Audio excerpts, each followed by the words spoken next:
This is just a granny square, but color changes in round 3 give it a Christmas tree motif.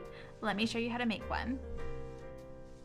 You'll need 2 different colors for this square. I'm going to be using white and green. To save a little bit of time in this video, I went ahead and made my first 2 rounds of my granny square using green, and then we're going to make round 3 together. That's where the Christmas tree starts taking shape. So again, this is just a regular granny square. I've made clusters with 3 double crochets, chain 2 in my corner spaces, and then I did do a chain 1 between my clusters along the sides. Now I want to start round 3 in a corner space, so I'm going to slip stitch into the top of my next stitch and then slip stitch into the corner as well, so that I can begin round 3 from this corner space. While still keeping our green yarn attached, we're going to switch to white by just slip stitching through that first space with our white yarn. And then we're going to chain 3, which is going to act as a double crochet, and work 2 double crochet into our corner space. And we're gonna work over top of that green yarn. That's just gonna help us keep our project nice and tidy, because we will need that green yarn again. Chain 2, again still using white, and then work another granny cluster, again also known as 3 double crochets, into our corner space and over our green yarn. Once you've worked your 3rd double crochet, we're going to drop the white yarn.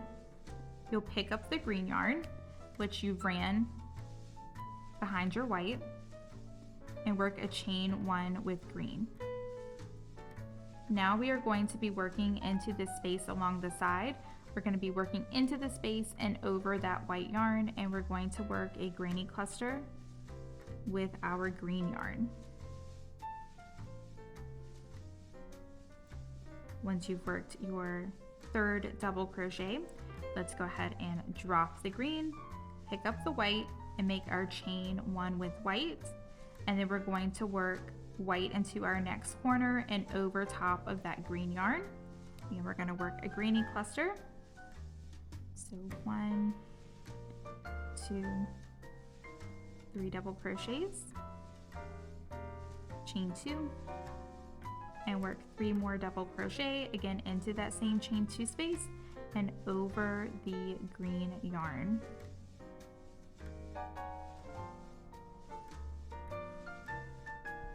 Now chain 1, and we're working into this space along the side over our green yarn, and we're working a granny cluster using white.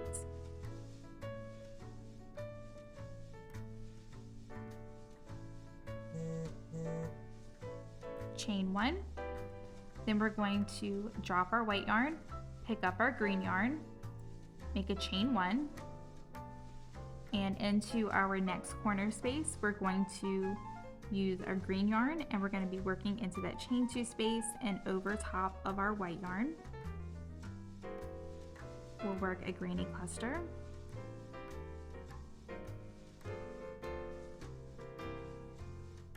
chain 2, and another granny cluster into that same space and over the white yarn.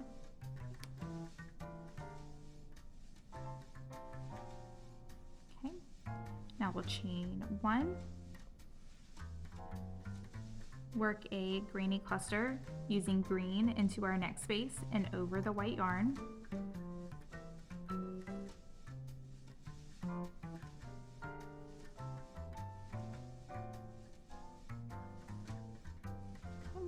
And then we're working our next corner with green, again working into this chain 2 space and working over our white yarn. We'll make a granny cluster.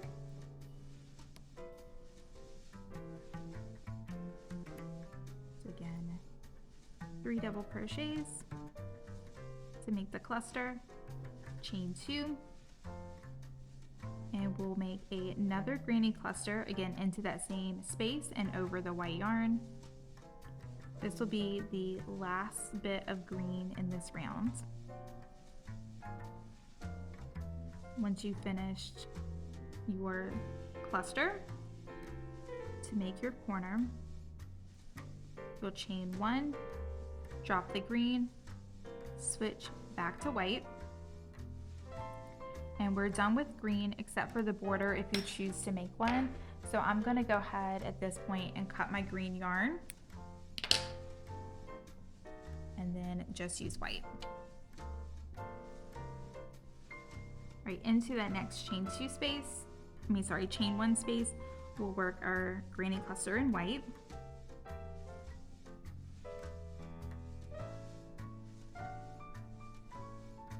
Then chain 1 and slip stitch into the top of our starting chain 3 to close.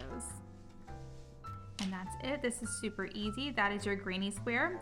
Now I like to do another round in white, and then I like to do a border round in green.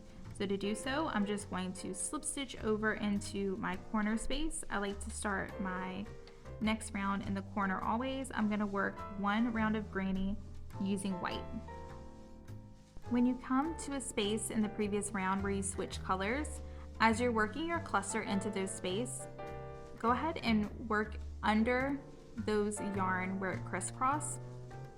And when you work your cluster, it just helps kind of hide it a little bit, kind of tucks it in and keeps it pretty neat. It doesn't completely make it invisible, but it does minimize it. So you can see on that side, you can still see the crisscross. In here, you can see the yarn a little bit, but it is minimized. So I do recommend when you come to those spaces, make sure you're working under that crisscross of yarn. This is what your pattern will look like after 4 rounds. I like to add a 5th round as well. You can either continue to use the same color that you already are using, which for me would be this white color, or you can switch colors. I'm gonna switch to green and make my 5th round using my green yarn. And here's what it looks like after round 5. I hope you enjoyed this tutorial. Make sure you like this video and make sure you follow me if you don't already for more patterns, tutorials, and inspo. Bye.